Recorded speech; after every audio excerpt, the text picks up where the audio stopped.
And how about on defense? I'm gonna have to say Adrian Amos just because he Okay.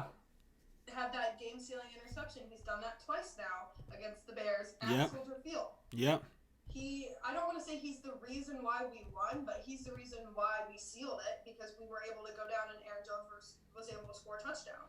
So he was the one that stood out to me on defense for sure. Okay, and I'm gonna say for me, my standout player on offense and defense was on offense, and maybe this is cheating a little bit, but I'm gonna say the offensive line as a whole. Okay.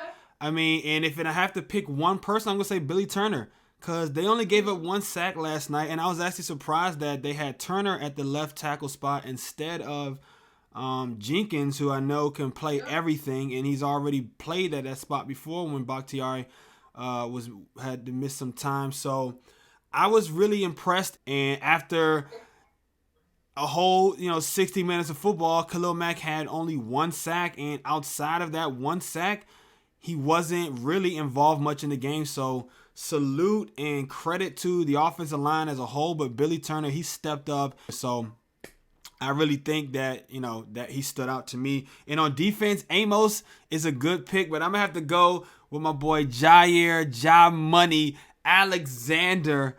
I mean, he once again was able to completely shut out the number one receiver or whichever receiver he was put on defense. Allen Robinson didn't have a catch until he was. He have one catch? And that was on Kevin King. It wasn't even on Alexander. Kevin King was in coverage, if I remember correctly. He had he also had the forced fumble on Komet, which is like, I mean, Komet is like 6'5", like 200, 30 pounds or something. Alexander is giving up at least 40 pounds to that dude, 50 pounds maybe, and a couple of inches in height and just stature and everything. And not only did he come up and make the tackle in the open field, even after he made the tackle, he had the wherewithal to strip that ball and then not give up on the play. And he also had there was another. And then he had at the end of the game when the Bears were trying to get that bullshit garbage time touchdown, he shut Jimmy Graham out, which gave me so much pleasure after Jimmy Graham was talking all that shit about, they just like to win they're all about championships over here and da. I mean, Jair Alexander, he just to me is just playing like, if not the best, one of the best cornerbacks in football. So those are our two standout. Did you know that Jair Alexander was PFF's highest graded corner since the season's over? I did see that he was the highest graded cornerback for PFF, which means I think he's pretty much locked up the All Pro spot. I think he'll actually. If he doesn't get All Pro, I will know. What stood out to you, or what was like your biggest takeaway from this game after the Packers beat the Bears 35-16 to secure the number one seed? Again, I would probably have to say that the defense can step up when need be. Yeah. We had a good first half. Obviously, the Bears also had a good first half. Yeah. And we came out and we had a 3-and-out, and then we didn't go down and score again, like 3 times in a row. Yeah. But our defense only gave up like another score that whole second half. Yeah. They were able to get our offense to be able to get back in rhythm and be able to go down and score, and they had takeaways. Yeah. They were able to keep our team strong when our offense was lacking. And that makes me obviously very happy because did you know our defense was ranked 7th overall? I saw that. I saw that on Twitter. I mean, this team hasn't had a top 10 defense since 2010, and we all know how that ended. So. And I'm gonna piggyback right off of that, and I'm gonna say the defense too is what my biggest takeaway was. Just as you alluded to, they were able to really clamp down and when they needed to. I was a little disappointed that up until the fourth quarter, the Bears were 4 of 4 on fourth down. I mean, that was definitely a little disheartening. That's definitely something I want them to kind of clean up and maybe I don't know what was the problem there. But when it counted, when they tried to go 5 for 5 on fourth down, Green Bay got the stop. And it's those kind of plays. Plus, they had Sully dropped an interception. King dropped an interception. Amos had a forced fumble that would have been a pick, like, he basically Yeah. took it away from the receiver, and he would have been probably off to the races for a touchdown, if not maybe caught right at the at the end zone line. But it was called back because Zadarius or somebody was offsides. I mean, and then like I I said, think it was Zadarius and Preston. I think they they both got called for they it. were offsides, and then Amos then had another interception. So, and that one was in the end zone. No, it wasn't in the end zone, but it was sort of, they were moving the ball down the field, They and probably would have at least got a field goal on it. exactly, yeah, exactly. So it saved the touchdown. I think this defense is really just starting to come into their own. I mean, Kirksey had a sack. They had some pressures on key downs. It was just really encouraging, and I'm just excited to see Green Bay with the legitimate Super Bowl defense. So when was the turning point for you in the game? And I'm kind of interested to see what you say. I wonder if we're gonna have the same or if we're gonna have different I just ideologies. feel there was multiple turning points. Yeah, it was. Because obviously when MVS dropped that pass, I'm like, oh my gosh, this is gonna be a game where we don't have a second half. We're gonna score maybe one touchdown, we're gonna get maybe one field goal, and we're possibly gonna let the Bears come back. Yeah. That was the original turning point for Mm-hmm. me. But once the defense was able to stop on fourth down and get an interception, I think we were able to step back up. So I have to say there was multiple turning points in this game. When MVS made that drop, it stalled our offense. Yeah. And obviously, you can't blame him for the complete stall. But when stuff like that happens, it kills the vibe and all that stuff that the offense was working on. You can really feel it, right? You saw Rodgers' disappointment. You saw how the Bears were able to get the momentum back in their direction. You really felt that drop, and that's going to be my turning point. I agree with you. There were multiple phases to this game. There were ebb and flows, and regardless of the Bears being 8-8, this is the divisional game. I mean, and they're gonna make the playoffs, so they're not absolute slouches. We say the Bears still suck, but this team is. I think they're gonna have a chance against New Orleans. I think they're gonna have a chance to give New Orleans a run for their money. I don't think New Orleans is gonna just blow them out 40-something to 10 or something like that. They've had some times where Trubisky made some plays, and I just feel like you can really feel the whole game change when MVS dropped that pass. That would have been a fourth touchdown for Rodgers. He would have been perfect on the day. That was the first drop. That was his first incompletion.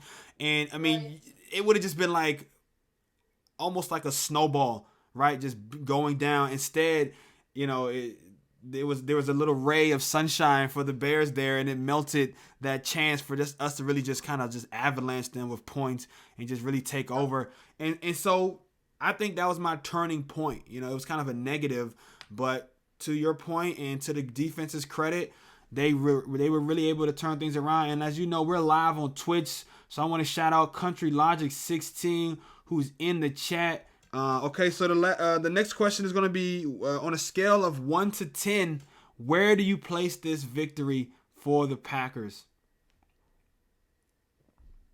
I give it a 7. Okay.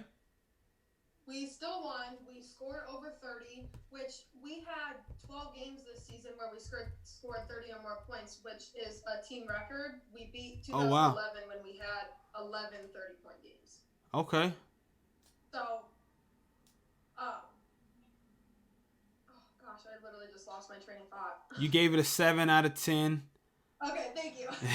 There you go. I can't go off script like that because I'm going to lose my train of thought. So, I give it a 7 out of 10. We still scored points. We had a couple drops, which was bad, but we limited the Bears. I don't want to say we blew them out because, of course, it was close at points in times. The whole first half and even part of the third quarter was very close. We still came out with the win. It was at Soldier Field. Aaron Rodgers said he loves playing there. He This did. has to be one of his favorite games, no matter if people had some big drops anyways. And Devontae Adams didn't really get that much into the game. He still ended up with a touchdown, which that was great. There could have been some key factors that changed. We could have definitely blown them out. But I still think we came home with a win. We got the number 1 seed locked up. I'd give it a 7. And I think I'm kind of on the same page as you. I graded it a little bit higher. I gave them like a 7.5. You Okay. know, because I do want to give them credit for beating a Bears team that was fighting for their playoff lives. They needed to win. Well, they didn't end up needing to win to get in. And I also want to give a shout out real quick to K Tulu414 saying they're checking in from Southern Wisconsin. So we got some Wisconsinites in the house, man. Thank you for joining us, Cthulhu414 on the stream. I think a 7.5 was you know, they were, and they didn't even win the time of possession battle. It was a very strange game. The Bears had 30 more plays than the Packers.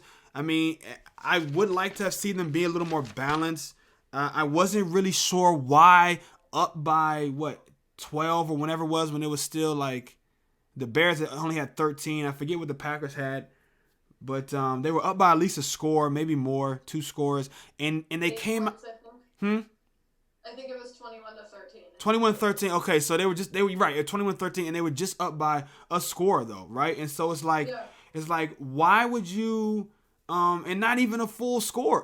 So it's like 21-13, right? Yeah. So because then they kicked the field goal and they made it 21-16. They got really kind of tight, but it was like, why LaFleur would you come out and throw the ball so much after last week? Aaron Jones and Dillon were so effective in the run. I was a little perplexed why he just came out and threw the ball so much, or why Rodgers maybe checked to a bunch of throws.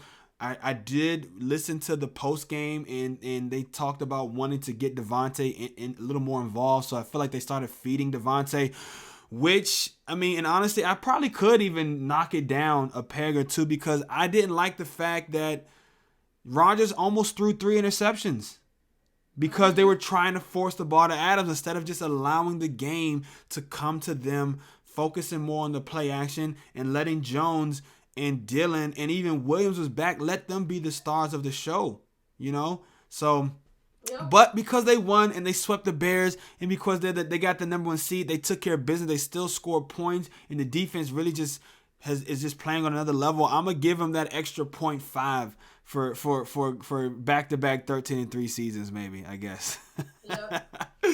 So the last question is just why ultimately you think the Packers won this game when it all boils down. Yeah. I feel like it just all comes back to the defense again. Okay. They were able to, like I said, they were able to step up when it mattered. They could not let the Bears go 5-5 on 4th down. Yeah. They couldn't let them go down and score again. They were in field goal range already.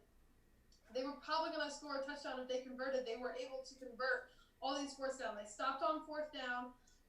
They were able to get an interception. They were able to get a sack. They stepped up when it matters, and they let our offense be able to start clicking again. And I'm going to say ultimately the Packers won this game because the Bears still suck. I like that. At the end of the day, they had a chance to really cement themselves as a real contender. And yeah, they're still going to back their way into the playoffs because Kyler Murray got hurt and he wasn't at full percent, and the Cardinals weren't able to do what they needed to do. And yeah, the defense played well, but I mean, Nagy is a horrible coach. Like, why would you even go for a pass right there? And I give all the credit. I mean, I'm joking, and I'm being a little tongue-in-cheek, but because, I mean, I feel like the Packers, they definitely earned this. But the Bears definitely did some bonehead things right there. It's like you have 4 for 4 on 4th down, running the ball in short yardage situations, and then all of a sudden you're going to just pass the ball. I mean, why would you do that? I don't even know why you would do that. It's like Madden. You ever play Madden, Savannah? I have a couple times. You have a couple times, but a famous saying in Madden is keep running something or keep running a play until your opponent stops it. And the Packers did not stop them on short yardage, fourth down runs, and for some reason they stopped doing it to their own detriment. You know, I want the Bears to actually be a better team. I want the whole division to actually be competitive, because to me, I think that makes the Packers a better team. When they play outside the division, it prepares them for out-of-division play. But, you know, the Bears going to be the Bears at the end of the day. And they suck, and the Packers are great. And that's why we won this game, ultimately. Puda, you the GOAT, boy.